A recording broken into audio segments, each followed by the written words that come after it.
¿Qué tal, amigos de Zona Ofensiva? Bienvenidos a esta tercera edición de nuestro podcast. Nuevamente agradeciendo por la compañía que nos han hecho a través de las redes sociales, en Twitter, en Instagram, en Spotify y también en iBooks y por supuesto en nuestro canal de YouTube, donde desde el primer día hemos sentido todo el respaldo de ustedes con esos comentarios que nos llegan a través de nuestras redes sociales, también los comentarios en cada uno de los videos y esperemos que sigan disfrutando de esta información donde nosotros tratamos de darle información de calidad, ¿sí? De primera mano y donde estamos discutiendo sobre el deporte rey, que es el fútbol. Obviamente hoy con muchos temas en la palestra, lo que va a ser la Copa Libertadores, la actualidad para nuestra selección de Venezuela, que ya tiene fecha fija para lo que va a ser el reinicio de las eliminatorias hacia Qatar de 2022, o el inicio de las eliminatorias, mejor dicho, pero por supuesto vamos a no dar más larga al tema. Recuerden seguirnos en nuestras redes sociales, las cuales estarán apareciendo en pantalla, y por supuesto dándole las bienvenidas a nuestros compañeros en el día de hoy. Primeramente, Carlos Jurado. Estaremos hablando en el día de hoy, Carlos, de lo que es la actualidad de los delanteros vinotintos, porque parece ser una de las posiciones donde hay un poco de preocupación para el equipo que dirige José Peseiro. Carlos. Así es, ¿qué tal Peter y qué tal César? Saludo para toda la audiencia de Zona Ofensiva, la zona más activa del campo, y precisamente vamos a detenernos ahí, en la delantera de la Selección Nacional de Venezuela, porque hoy esa delantera tiene un nombre propio y creo que un dueño para el puesto de goleador o de figura importante del seleccionado que dirige técnicamente José Peseiro, y ese nombre propio es José Salomón Rondón, quien sigue siendo referencia en China y sigue siendo hasta hoy quizás el delantero más importante de la selección nacional. Por allí empiezan a aparecer nombres importantes que vamos a desglosar en este capítulo, como el de Aristigueta, como el de Córdoba, como el de Machís, y entre otros tantos nombres de delanteros venezolanos que empiezan a hacer referencia en el fútbol internacional y que hoy, a través de este podcast, conocer y ver un poco más detalladamente de la delantera de la selección venezolana, que si bien es cierto, hoy tiene un dueño, y ese dueño es Salomón Rondón. Parece ser una de las decisiones más importantes que debe tomar el profesor José Peseiro, pensando en el reinicio de las eliminatorias y con qué esquema decidirá enfrentar a estos equipos de Conmebol, que quizás sea una de las eliminatorias más reñidas en el mundo entero.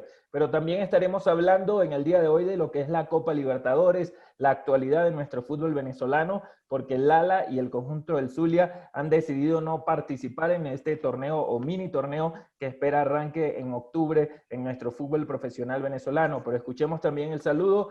¿Cómo estás, César? Un gusto para todas las personas de Zona Ofensiva. Sí, hola Peter, ¿cómo estás? Hola Carlos, hola a todas las personas que nos están escuchando, a toda la audiencia de Zona Ofensiva. No, estaremos hablando desde ya, ¿no? El presente que viven los equipos venezolanos que nos representan en esta Copa Conmebol Libertadores. Está el caso del Estudiante de Mérida, que ya tiene todo preparado en cuanto a logística y a protocolos de bioseguridad para recibir en el Estadio Metropolitano de Mérida a un Alianza Lima que hoy por hoy no vive un gran presente en el fútbol peruano, pero que igual no hay que confiarse porque es uno de los equipos más históricos y que más títulos tiene acá en el fútbol peruano. Por otro lado, tenemos al Fútbol Club Caracas, que va a estar disputando un partido de visitante, el de la tercera fecha, y estará visitando a Independiente de Medellín en el estadio Atanasio Girardot del país de Colombia, por supuesto. El conjunto del Caracas, que por cierto al menos ha logrado arrancar un punto en lo que fueron esas dos primeras jornadas de esta Copa Libertadores.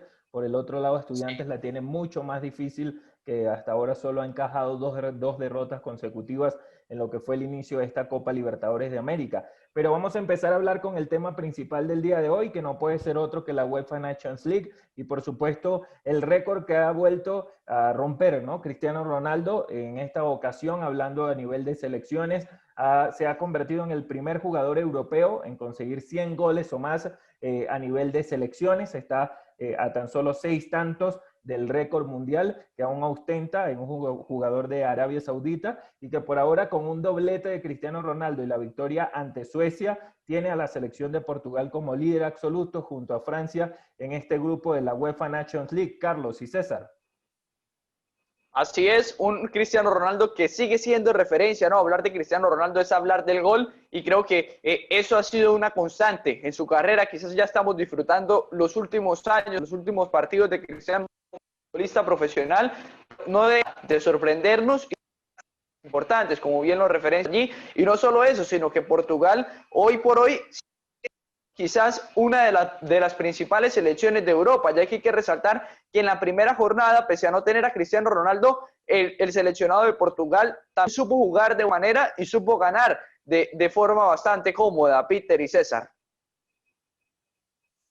Sí, así es, ¿no? Como tú bien lo decías, Carlos, una Portugal que hoy por hoy juega bien, gana y gusta sobre todo, ¿no? Una Portugal que es campeona de la primera edición de UEFA National League, la que se celebró en el año 2018-2019 y que comienza esta segunda edición de UEFA National League de la mejor manera, ganando y gustando, como le decía hace un momento tras cámara, ¿no? Sin Cristiano Ronaldo en esa primera fecha ante Croacia, una Croacia que se vio débil en la mitad de la cancha, porque si bien tiene la baja de Ivan Rakitic y de Luka Modric, pero también tiene otros jugadores que pueden llegar a complementar ese juego de Croacia, sobre todo en su delantera, como lo son Ivan Perisic, Rebic y Kramaric. Son jugadores de vital importancia, pero que terminaron sucumbiendo ante la poderío ofensivo que tiene Portugal hoy por hoy, con Joao Félix, con Andrés Silva, con otros jugadores, Joao Cancelo, por las bandas, Guedes, Gonzalo Guedes, este jugador súper interesantísimo, y que hoy por hoy con Cristiano terminaron definiendo un partido histórico en el que Cristiano rompió otro récord. Pues.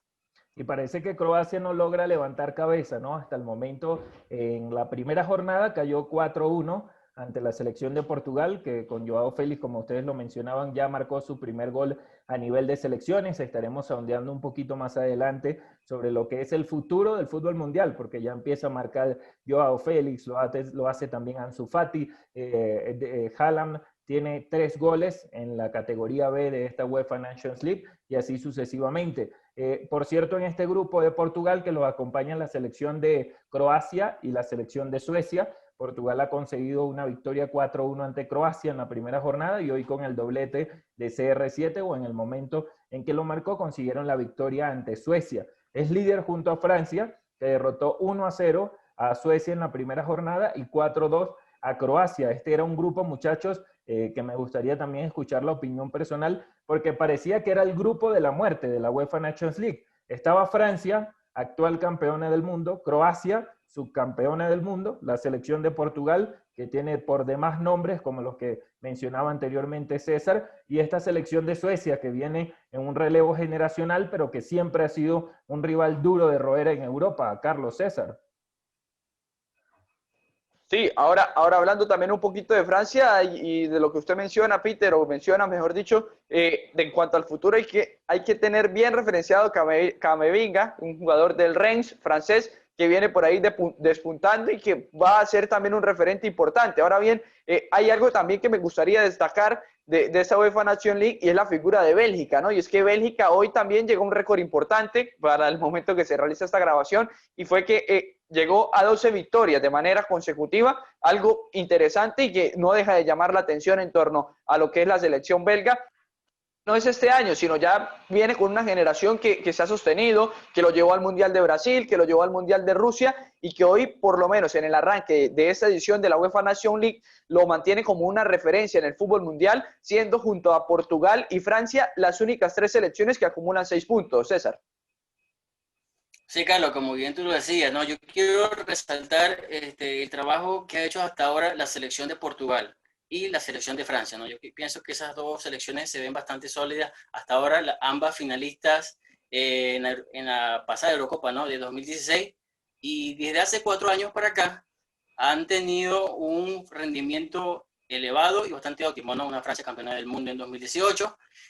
Como Peter lo decía, también está la selección de Croacia que llegó a esa final de 2018 y que parecía ser el grupo de la muerte. Y en este grupo de la muerte lo que más están resaltando son Portugal y Francia. Para mí, favorita, ¿no? Se ven bastante sólidas. En el caso de Portugal, la vimos enfrentarse en ese partido ante Croacia y dominó bastante en la mitad de la cancha con jugadores de buen pie, como lo pueden ser Bernardo Silva, Andrés Silva, también Danilo, que le da ese equilibrio en la mitad de la cancha a esta selección de Portugal.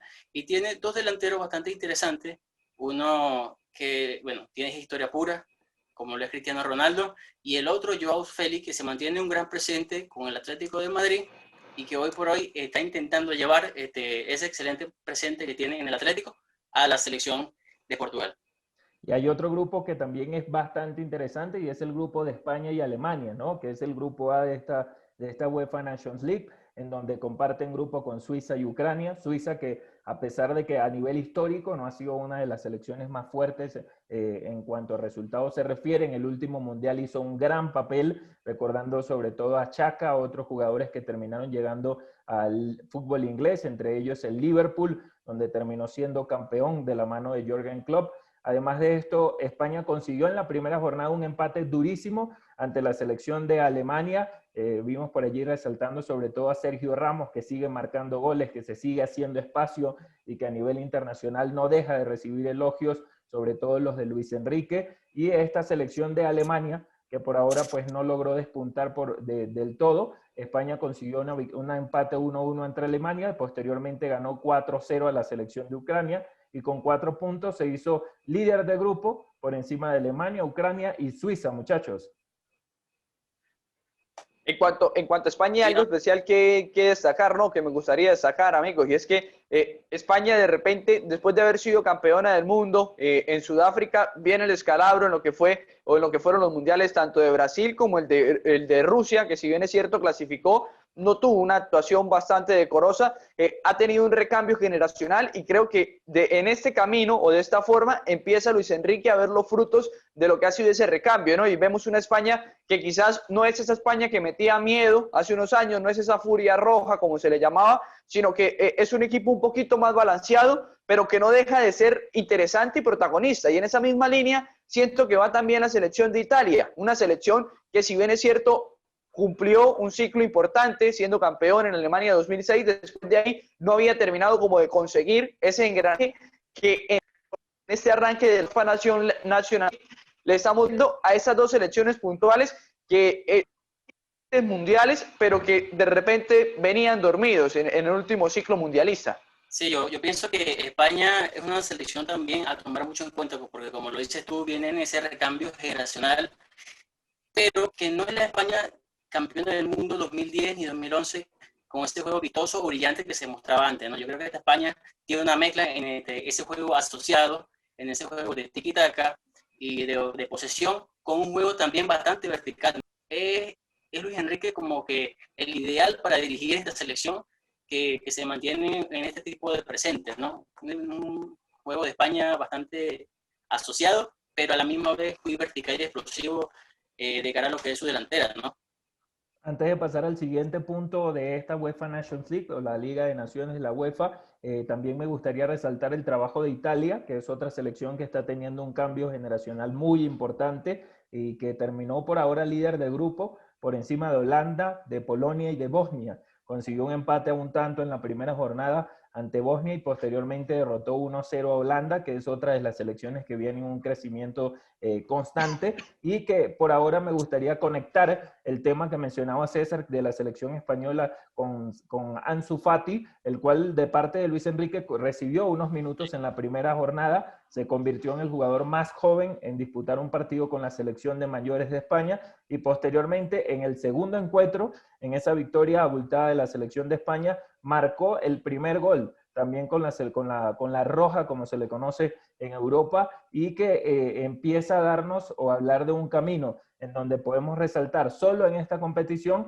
a jugadores como Erling Haaland, Ansu Fati, podemos hablar de jugadores como Kylian Mbappé, que a pesar de que no pudo estar en la segunda jornada, obviamente no podemos dejarlo por fuera, y el mismo Joao Félix para la selección de Portugal, Carlos y César. Sí, indudablemente estamos hablando del futuro futbolístico no solo de Europa, sino del mundo, ¿no? Estamos hablando quizás de un jugador que se pierde de vista, al que va a ser importante cómo maneje su carrera y que no empiecen a compararlo, porque aquí es donde aparecen los errores, ¿no? Donde se le empieza a llamar a un futbolista de apenas 17 años el nuevo Messi, el nuevo X, llámese como se llame, y empieza eso a generar un peso o una mochila que no es necesaria para un jugador. Por ejemplo, Ansu Fati acaba de romper un récord que desde el año 1925 estaba en España al ser el futbolista más joven en marcar en la historia de ese seleccionado. Hoy por hoy tiene una cantidad importante de partidos profesionales con el Fútbol Club Barcelona, ya debutó y ya marcó en Champions, por lo menos sobre el papel se avisora un futuro bastante prometedor, pero en mi opinión creo que hay que saberlo llevar, hay que llevarlo con calma, porque no es el primero y no queremos que sea un caso más de futbolistas como por ejemplo se han quedado en la lista de ser el nuevo Messi en el mismo Barcelona o en España, como fueron en su momento Boyan, en su momento Gerard Deulofeu, futbolistas que despuntaban de una manera interesante, guardando las proporciones, hay que decirlo, de Ansu Fati es algo que quizás no tiene precedentes y hay que destacarlo de esa manera, un futbolista que llegó a España de la mano del Sevilla, también hay que ser enfático en esa parte, y después va al Fútbol Club Barcelona, donde hoy por hoy recibe o ya tiene contrato con el primer equipo y una cláusula bastante importante. El Barcelona ha puesto quizás la ficha importante de su futuro en Ansu Fati y creo que Luis Enrique es muy sabio en darle continuidad en la selección nacional y empezar a llevarlo de a poco en lo que puede ser la próxima figura mundial en cuanto al fútbol, ya que si bien la diferencia de edad, pues con respecto a Mbappé es un tanto grande y creo que después de que se retire Mbappé podríamos estar hablando de un jugador de amplia trayectoria, un jugador que pueda ser una leyenda interesante en el fútbol mundial, Peter y César. Sí, bueno, hace rato estamos hablando de un cambio generacional que se vive en España, ¿no? En estos momentos, y yo creo que uno de los llamados a ser, ¿no? El abanderado de esta selección española, de esta nueva generación de esta selección española es Ansu Fati, ¿no? Con apenas 17 años, pero que como tú bien lo dices, Carlos, hay que irlo sabiendo llevar, ¿no? Yo creo que también tiene jugadores importantes que le pueden dar ese consejo, que lo pueden arropar allí en la selección, como es el caso de Sergio Ramos, el capitán de 1000 batallas con España, y es el caso también de Jesús Nava, ¿no? Jugadores que tienen mucha experiencia, que tienen mucho rodaje y muchos partidos con la selección, ambos campeones del mundo, y lo pueden saber llegar y darle ese empujón para que Ansu Fati se convierta en una de las principales piezas para España, ¿no? Ese cambio generacional que no solamente tendrá que liderar en España con la selección española, sino también con el Fútbol Club Barcelona, ¿no?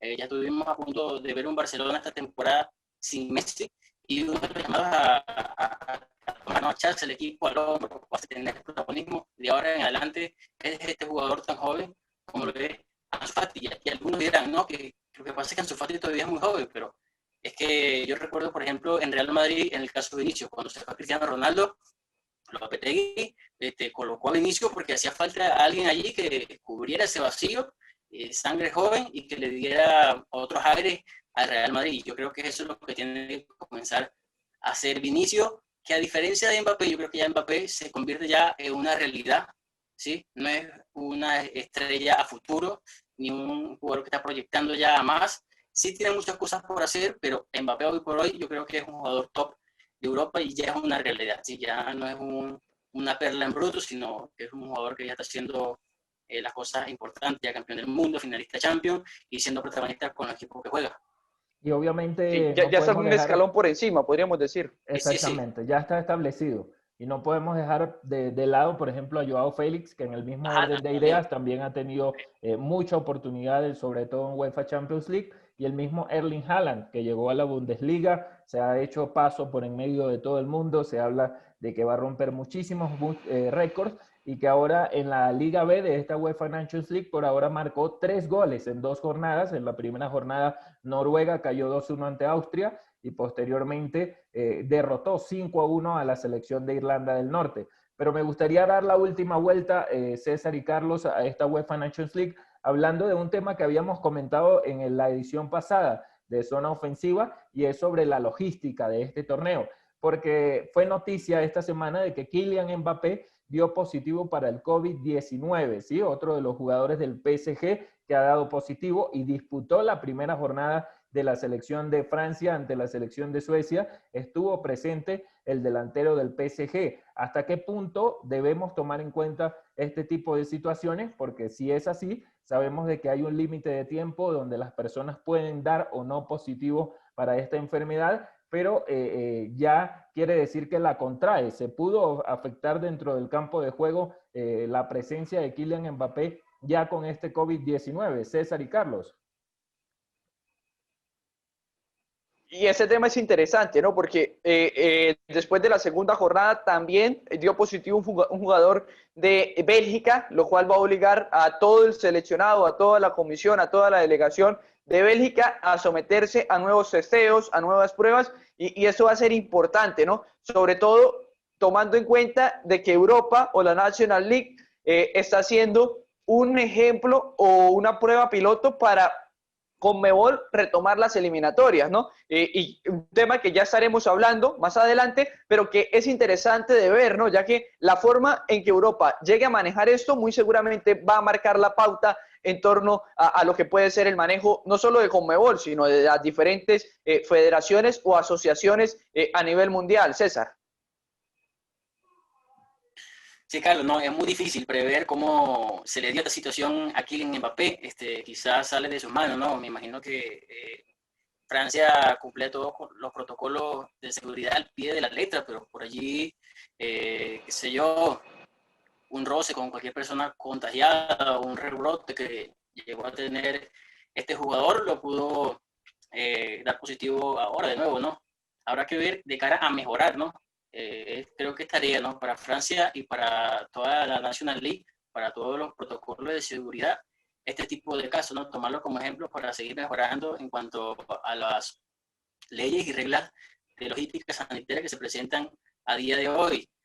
Es muy difícil, ¿no? Este tema, ¿no? Por más que te cuides, igual mira lo que le pasó a Mbappé, pues se termina contagiando. Por ahora, por cierto, después de este tema, se suspendió la jornada de eliminatorias hacia Qatar 2022 en la CONCACAF. Ya se habló de que se va a iniciar las eliminatorias en el próximo año. Para 2021 ha decidido la directiva de CONCACAF que se inicie este proceso de eliminatorias, donde recordemos, hace poco se publicó el nuevo proceso en el que se estarán dando los cupos al Mundial con una fase de grupo, con 4 equipos privilegiados, en donde los más afectados fue Panamá, que estuvo en el último mundial y que va a tener que entrar nuevamente a ese tipo de eliminatorias con todas las selecciones que hacen parte de la selección de CONCACAF, o de la confederación de CONCACAF, perdón. Y nosotros, bueno, con este tema, hablando un poco de lo que ha sido la UEFA Nations League, les recordamos que para el mes de octubre, a partir del día 10, se estará disputando lo que va a ser la tercera y cuarta jornada. En paralelo, se espera hasta ahora que se jueguen las primeras jornadas de eliminatorias hacia el Mundial de Qatar acá en Conmebol, y nosotros estaremos dando mucha más información a través de nuestras redes sociales para que ustedes sigan comentando con nosotros. Estuvimos compartiendo con ustedes el par de goles de CR7 a nivel histórico que se ha presentado en esta jornada. Pero vamos a pasar de tema inmediato hablando de los delanteros de nuestra selección de Venezuela, Carlos, porque tenemos que tomar en cuenta que Venezuela necesita sí o sí conseguir esta clasificación al Mundial. Se ha hablado a nivel de entrevistas por la internet en este tiempo de pandemia y de cuidado. Son muchas las conversaciones y entrevistas que han hecho nuestros colegas, y lo que se respira o lo que se ve desde el ambiente vinotinto es las ganas de estar presente en Qatar 2022, Carlos. Claro, es interesante, ¿no? Y es muy importante ver cómo va a saber manejar esa situación el técnico José Peseiro. Y es que hoy por hoy, por lo menos en el ámbito internacional, creo que tiene un abanico, no diría yo bastante grande, pero sí diría interesante en cuanto a los delanteros, por lo menos. Si hablamos hombre por hombre, podemos hablar de un Rondón que se cansa de hacer goles en China, que incluso el pasado fin de semana acaba de ser elegido el mejor jugador. En México hablamos de un Aristilleta que sigue siendo referencia. En Estados Unidos de un José Martínez que, si bien ha estado inactivo por una lesión, en el momento en el que se ponga activo va a ser referente y cota de gol en esa liga para el Atlanta. Gelmín Rivas, que acaba de llegar a la misma liga en la cual se encuentra José Martínez. En fin, nombres interesantes e importantísimos que va a tener que bajar Peseiro y viendo cómo se maneja finalmente, darle el lugar de titular, que en ese momento, como bien lo decía creo que es de Rondón, y parte de allí, desde lo que es la línea, partida, Rondón parte como el titular de la selección nacional, por lo menos en lo que es la delantera, Peter y César. En algún momento, César, hubo muchas dudas de quién era el segundo reemplazante de Salomón Rondón. Después de la discusión de Joseph Martínez con Rafael Dudamel, había un poco más de paso para Fernando Aristigueta. Ahora la lesión le ha llevado obviamente a estar entre los candidatos más importantes a Fernando Aristigueta y creo que ha logrado dar un salto importantísimo. Recordemos que estuvo en Francia, tuvo que volver a Venezuela con el Caracas, llegó a Colombia, hizo un papel importante con el América de Cali y ahora en México con Monarcas y con el Mazatlán, lo que lo quiere la gente y lo que nosotros podemos observar a través de las redes sociales, le debe dar un voto de confianza al director técnico José Peseiro. César.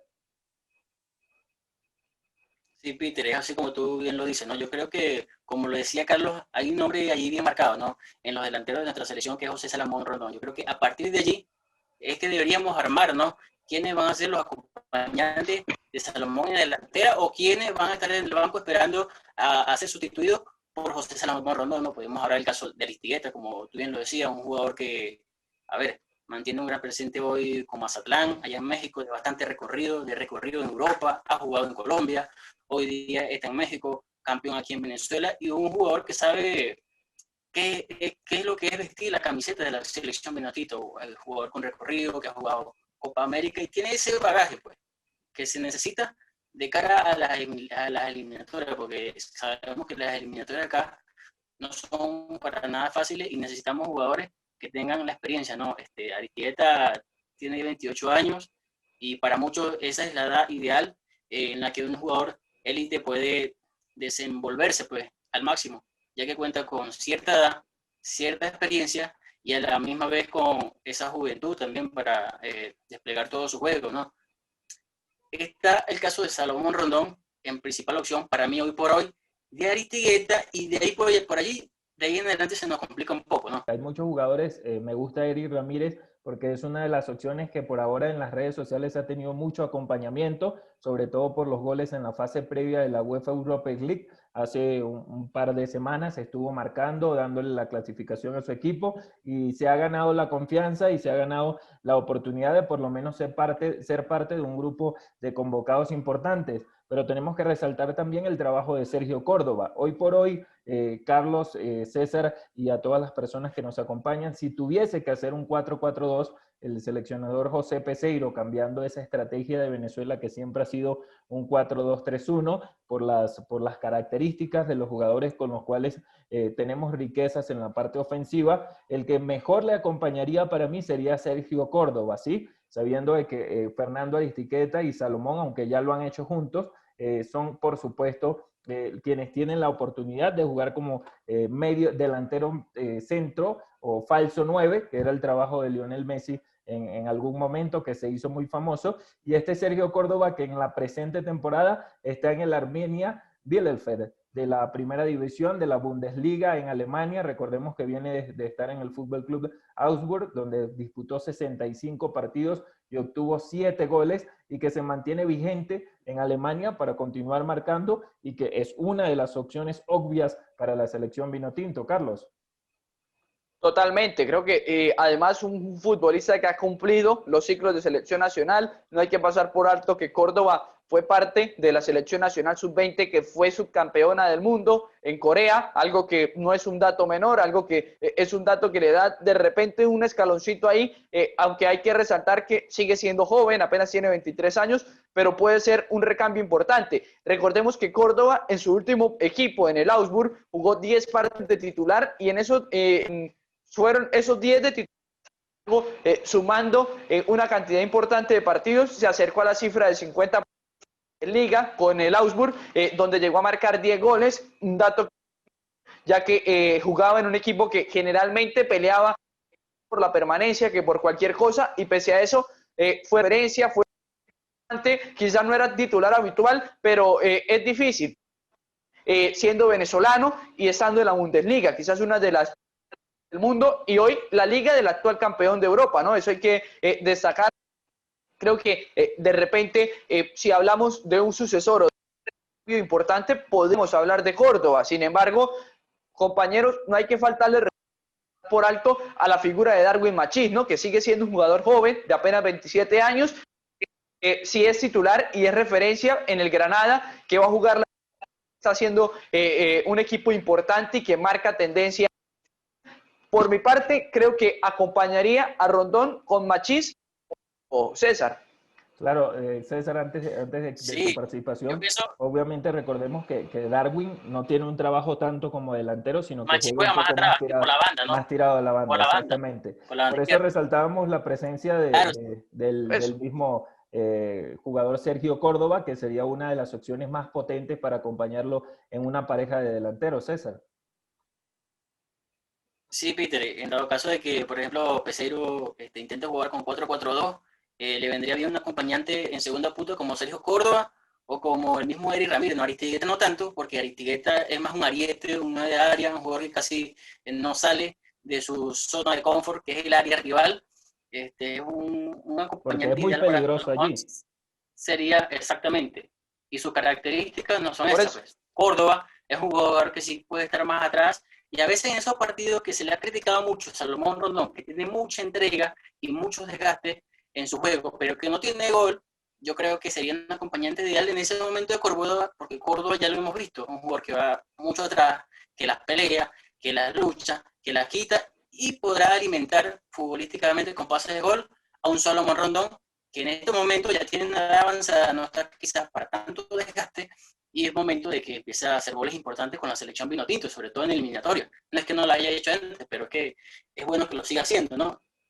Siempre me gustó y de eso muy cerca estuvo Carlos allí en el estado Táchira de Helmin Rivas, ¿no? El Cancán, quien estuvo en algún momento en el También. Deportivo Táchira, en el Anzoátegui, y que hoy por hoy para mí ha tomado una de las mejores decisiones. Ojalá los goles lo acompañen en esta decisión en el DC United, uno de los equipos pues que también tiene bastante tradición en la Major League de Soccer y que espero vuelva al rodaje. Recordemos que estuvo por Arabia Saudita, posteriormente fue a Montevideo, a Uruguay, perdón, con el Boston River, no tuvo un poco de suerte, incluso no llegó a disputar ningún partido, se devolvió a Turquía y ahora está en los Estados Unidos, por donde esperemos le vaya muy bien para que entre también en esa pelea de delanteros, porque sabemos de sus capacidades y sabemos de lo que le puede aportar a la selección de Venezuela. Pero nosotros de esta forma vamos, por supuesto, a pasar al siguiente tema, recordándole nuestras redes sociales. Recuerden acompañarnos en Twitter, en Instagram, en nuestro canal de YouTube, también en nuestras redes sociales personales si desean compartir con nosotros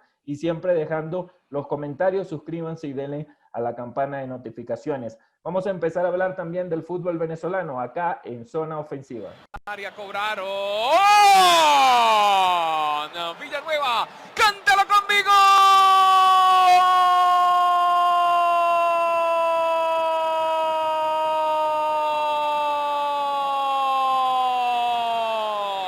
Rosville.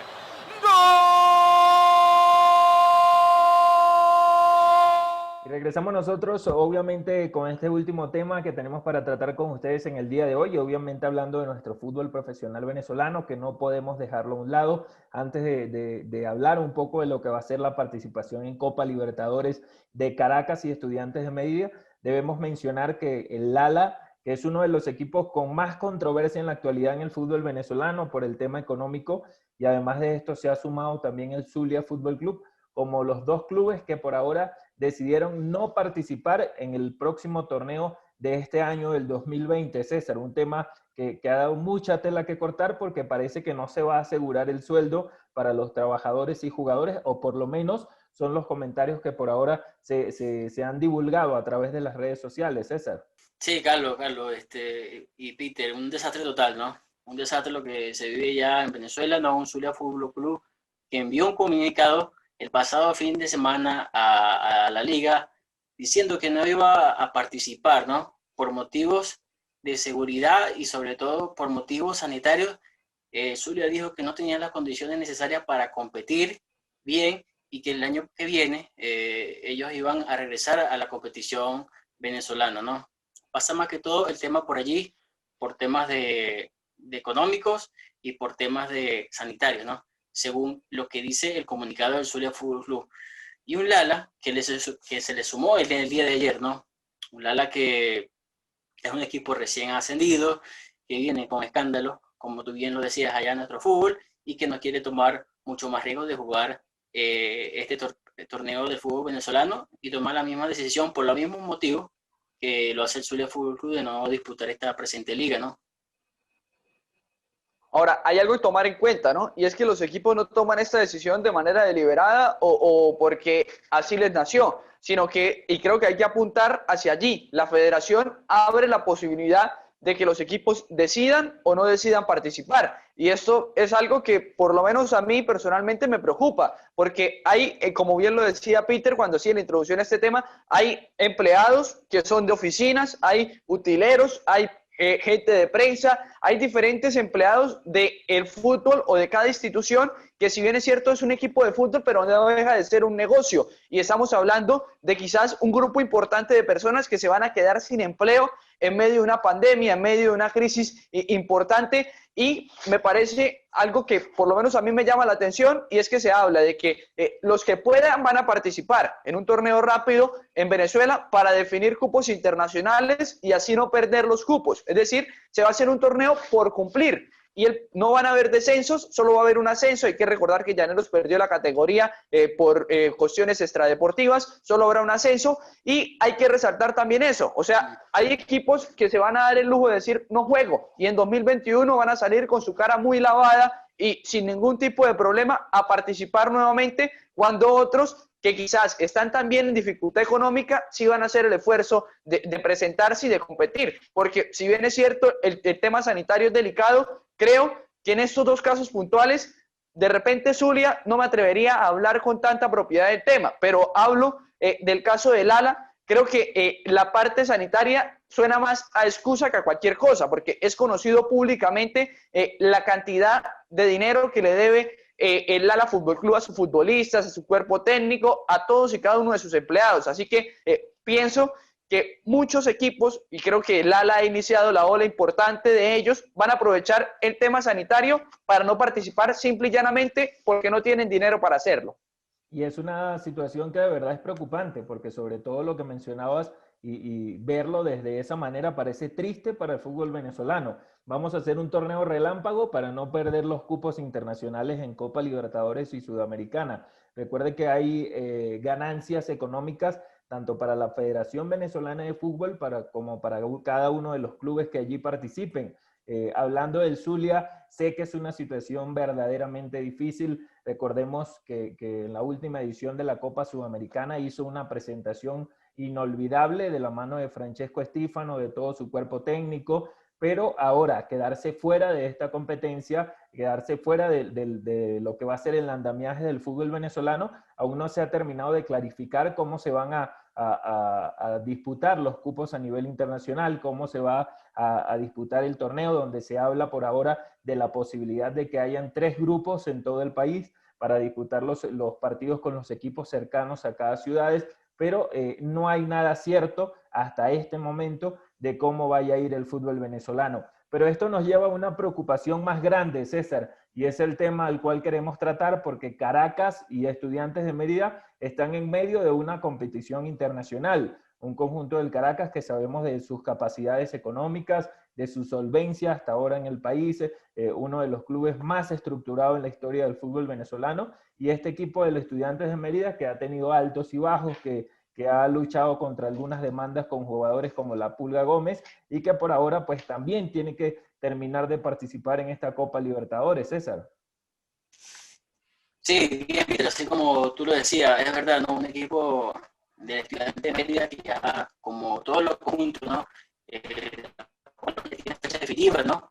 Hay que resaltar que la tercera, cuarta y quinta fecha se estará jugando el próximo 16, 23 y 30 de septiembre. Y la última fecha se estará jugando el 20 y 21 de octubre, que es la fecha por la cual estarán definiendo los puestos para avanzar a la siguiente ronda. Estudiantes de Mérida que tiene todo listo.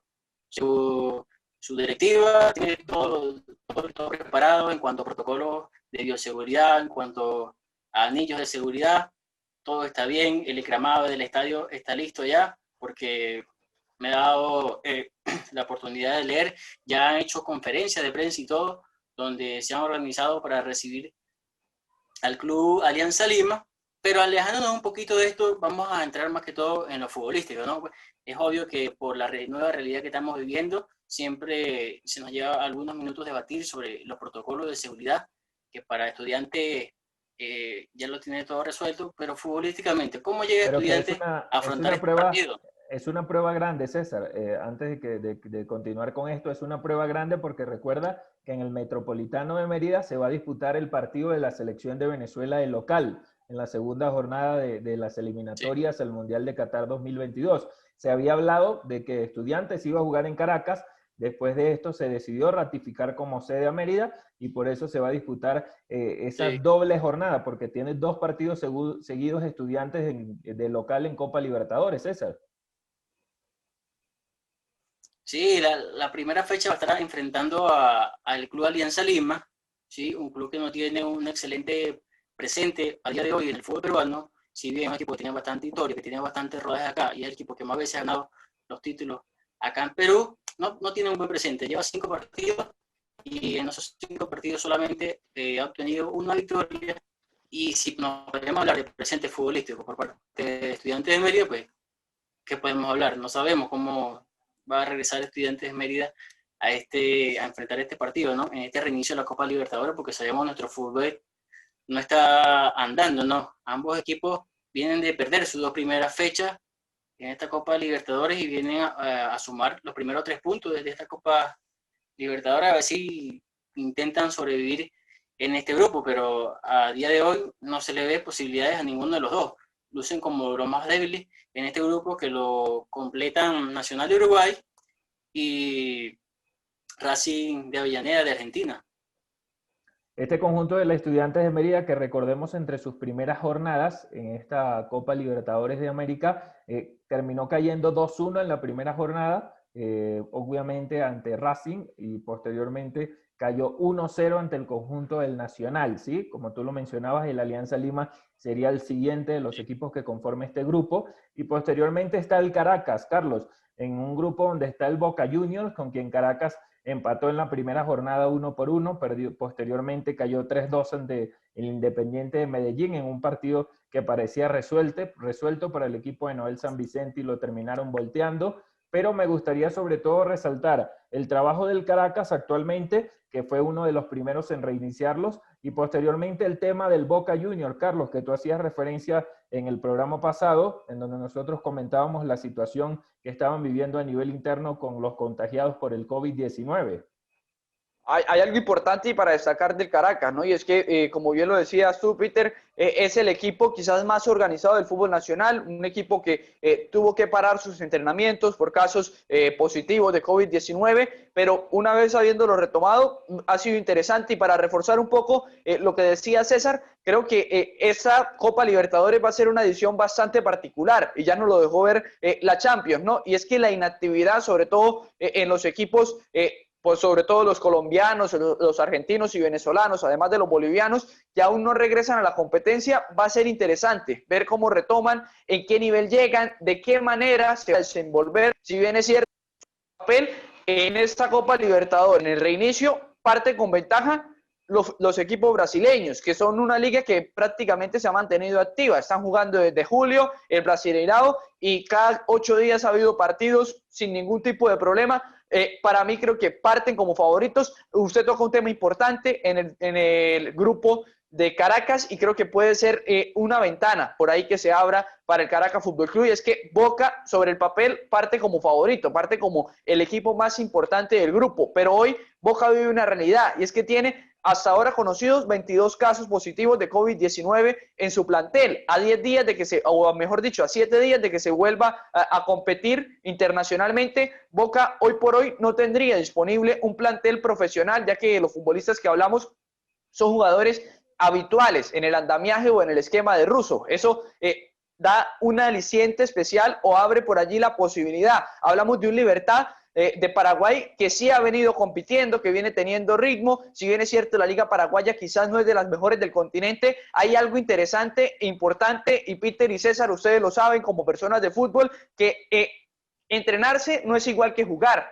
Puede usted estarse entrenando, pero el ritmo competitivo no se llega de la misma manera a un partido, teniendo ya 3 partidos o 4 partidos oficiales disputados, que teniendo quizás 30 días de entrenamiento. No es lo mismo jugar un partido oficial después de 6 meses que jugar un partido oficial después de venir jugando en la liga doméstica semana a semana, así sea por lo menos hace un mes o hace 2 meses, como en el caso de, por lo menos en este caso concreto, Libertad de Paraguay, que para mí creo que tiene una ventaja interesante en el grupo, ya que va a jugar con un equipo colombiano, como lo es el Deportivo Independiente de Medellín. En Colombia todavía no se reinicia el fútbol, se reinicia con lo que va a ser la Superliga, que el día de hoy, cuando se hace esta grabación, le ganó el partido de ida del América de Cali, si no me equivoco, 2-1 al Junior de Barranquilla, y un Boca que llega rodeado de problemas, y un Caracas que, si bien ha estado entrenando, no tiene ritmo competitivo, y ahí parte, o ahí está la clave de esta Copa Libertadores. El equipo que mayor ritmo competitivo tenga va a ser el que finalmente termine marcando la diferencia, César y Peter. Generalmente, Sí. generalmente, muchachos, en lo que es la Copa Libertadores de América, los equipos venezolanos, incluso lo hemos conversado los que tenemos la oportunidad de conocer a algún árbitro profesional, incluso el ritmo del arbitraje es mucho mayor a nivel internacional, y por eso cuesta adaptarse a los partidos. Por eso siempre hay un plus más allá al que los venezolanos tienen que adaptarse, y ahora incluso sin disputar alguna competencia se hace algo más difícil. Pero es cierto que Caracas, a comparación con el conjunto de los Estudiantes de Mérida, tiene un punto más arriba, ya que por lo menos logró un empate en Caracas ante el Boca Junior, en donde estuvo Jan Hurtado en aquel olímpico de la Universidad Central de Venezuela. Es cierto que Boca Junior fue prácticamente con una plantilla, entre comillas, B para disputar este partido ante el conjunto del Caracas, pero tiene una oportunidad mayor, pudiésemos decirlo de esta manera, César y Carlos, a clasificarse a lo que puede ser la próxima fase de esta Copa Libertadores, César. Sí, así, ¿no? Un Caracas que termina sacando en su primera jornada de esta Copa Libertadores un punto importantísimo, un punto valioso ante Boca Junior en el estadio la UCB de Caracas. En esa oportunidad marcaron Juancho de Ávila y hubo golazo de tiro libre por parte de Robert Hernández, ¿no? Lo que decía Carlos es muy interesante, ¿no?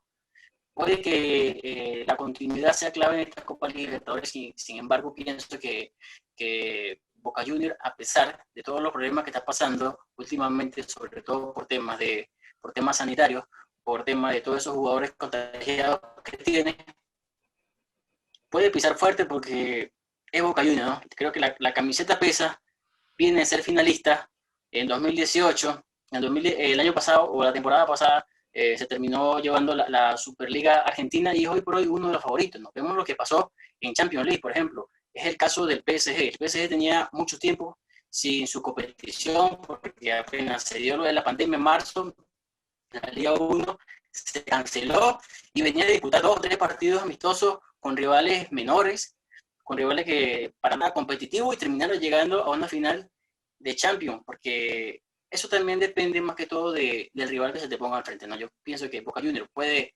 avanzar con algunos inconvenientes o no esta fase de grupo, y dependiendo del rival que se le coloque al frente puede llegar y determinarnos si va a llegar lejos o no, pero hoy por hoy es uno de los mejores equipos de Argentina, ¿no? Boca. Sí, claro, y por ahora, por lo menos en el grupo del Estudiantes de Mérida, le acompañan, como tú lo decías, el Alianza Lima, que no tiene un buen andamiaje en el fútbol peruano, por lo menos en este inicio de lo que es la temporada, y que además de esto no ha logrado sumar tampoco. Va de 12, y también en esta Copa Libertadores cayó en las 2 oportunidades, ¿sí? Ante el conjunto del Racing y ante el conjunto del Nacional de Uruguay, que son 2 equipos difíciles. Nacional parece el único de los clubes que por ahora ha tenido la oportunidad de tener más roce futbolístico, porque no lo ha podido hacer Racing de Avellaneda, no lo ha podido hacer tampoco el Estudiantes de Mérida, y Alianza Lima, que parece va en decaída, a pesar de ser uno de los clubes históricos del fútbol peruano. Por ahora no ha tenido buenos resultados. Carlos.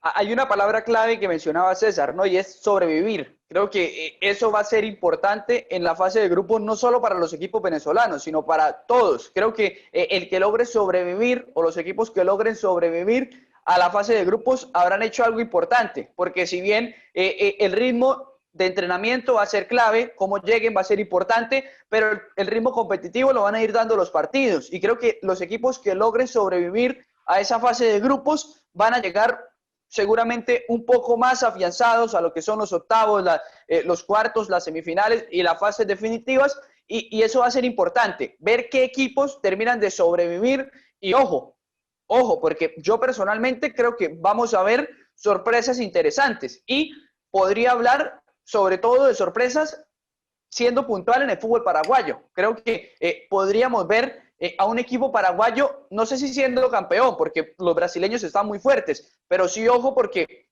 me animo a decir que de repente podríamos ver un equipo paraguayo, ¿por qué no llegando a unas semifinales de Copa Libertadores ese año nuevamente, Peter y César? Sí, dependiendo de la cantidad de cruces, como lo decía César hace un rato, también depende de los cruces, porque el fútbol brasileño se mantiene, sabemos de las capacidades que hay en este país, pero por ahora nada está definido. Nosotros queríamos dejar como un preámbulo en el cual se pudiese hablar de esta situación de los clubes venezolanos. Obviamente ustedes también pueden seguirnos dando mensajes. Nosotros muy pronto estaremos estrenando nuestras primeras entrevistas acá en el canal de YouTube para hablar un poco de la situación de lo que viven nuestros venezolanos tanto en el fútbol como en el exterior. Hay algunos jugadores que estarán allí en la cartelera y que ustedes estarán conociendo poco a poco con nosotros. Nosotros vamos a ir cerrando el tema por el día de hoy, pero en el mensaje de despedida nosotros vamos a obsequiarles también los que pudiesen ser los 3 delanteros que debería convocar José Peseiro para la próxima doble fecha de eliminatorias hacia Qatar de 2022. Obviamente no estamos en la potestad de colaborar en la decisión del director técnico portugués al servicio de la selección de Venezuela, pero lo que nosotros por ahora consideramos pudiesen estar en esos convocados para la doble fecha de eliminatoria. César, Carlos, y si se atreven, pues pudiesen ser 4 también, ¿no? Sí, así es. Yo por lo menos, afortunadamente no tengo que tomar esa decisión. No soy Peseiro ni me van a criticar por la decisión que tome, ¿no? Pero yo traería a Rondón, a Machís y de repente por allí a Córdoba. Si me animara un cuarto, traería a Aristigueta para darle confianza, aunque la situación de Aristigueta en selección no ha sido la mejor, Peter. Perfecto, César. ¿Cuáles serían los delanteros que tú estarías incluyendo en esta convocatoria? No, claro, como lo decíamos hace rato, ¿no? Yo creo que el nombre claro es Salomón, ¿no? Salomón, en la presente Liga China lleva 7 goles, 3 asistencias. Y lo acompañaría a Aristigueta, pienso yo que es un delantero con experiencia y con la selección. Y después podemos escoger, pues claro, un jugador muy completo, podría ser bastante favorable para la selección. Perfecto. Para mí debería estar, obviamente, José Salomón Rondón como uno de los convocados. Estaría incluyendo sin dudas a Fernando Aristigueta. Para mí no está entre las opciones a descartar su presente, su continuidad y sobre todo su confianza y el crecimiento que han tenido. Para mí dan todos los requisitos para que esté presente en esta selección de Venezuela. Como tercero me gustaría tener obviamente a Sergio Córdoba entre los convocados a esta selección vinotinto, y si hubiese un cuarto puesto, que siempre se le da la oportunidad a un joven para que empiece a tomar confianza en este plantel profesional de la selección de Venezuela, podría disputarse entre Jan Hurtado y Eric Ramírez, y por el presente yo llevaría a Eric Ramírez para que también empiece a ganar un poco de confianza por lo que ha sido su trabajo en Europa y la confianza pues que se ha ganado incluso en competiciones europeas, como lo mencionábamos un rato, incluso en la Europa League. Pero vamos a irnos despidiendo entonces, obviamente agradeciendo nuevamente su confianza. César, tu despedida para todas las personas que nos siguen acompañando en Zona Ofensiva. Sí, bien, Peter, ¿no? Como tú lo decías, ¿no? Invitarle a todos nuestros oyentes que nos escuchen este próximo jueves y el siguiente en un episodio más de Zona Ofensiva Podcast. Lo estaremos llevando para ustedes con mucho cariño desde casa, por supuesto, cuidándonos mucho y esperando que ustedes también lo hagan y sean muy responsables. Perfecto, obviamente también escuchando la despedida de Carlos. Hoy ha sido un podcast muy interesante, hemos debatido de muchos temas en donde la gente, estoy seguro, va a seguir reaccionando a través de las redes sociales, acompañándonos y dando todo el apoyo que hasta ahora hemos recibido. Carlos, tu despedida para todos los seguidores de Zona Ofensiva. Gracias, Peter, y gracias, por supuesto, a todos los que allí amablemente están de manera fiel en la audiencia de Zona Ofensiva Podcast. Será un jueves cuando sigamos por aquí, compartiendo por todas las plataformas. Recuerden seguirnos en todas nuestras redes sociales como y debatir con nosotros de los diferentes temas de interés que surgen durante la en el fútbol internacional.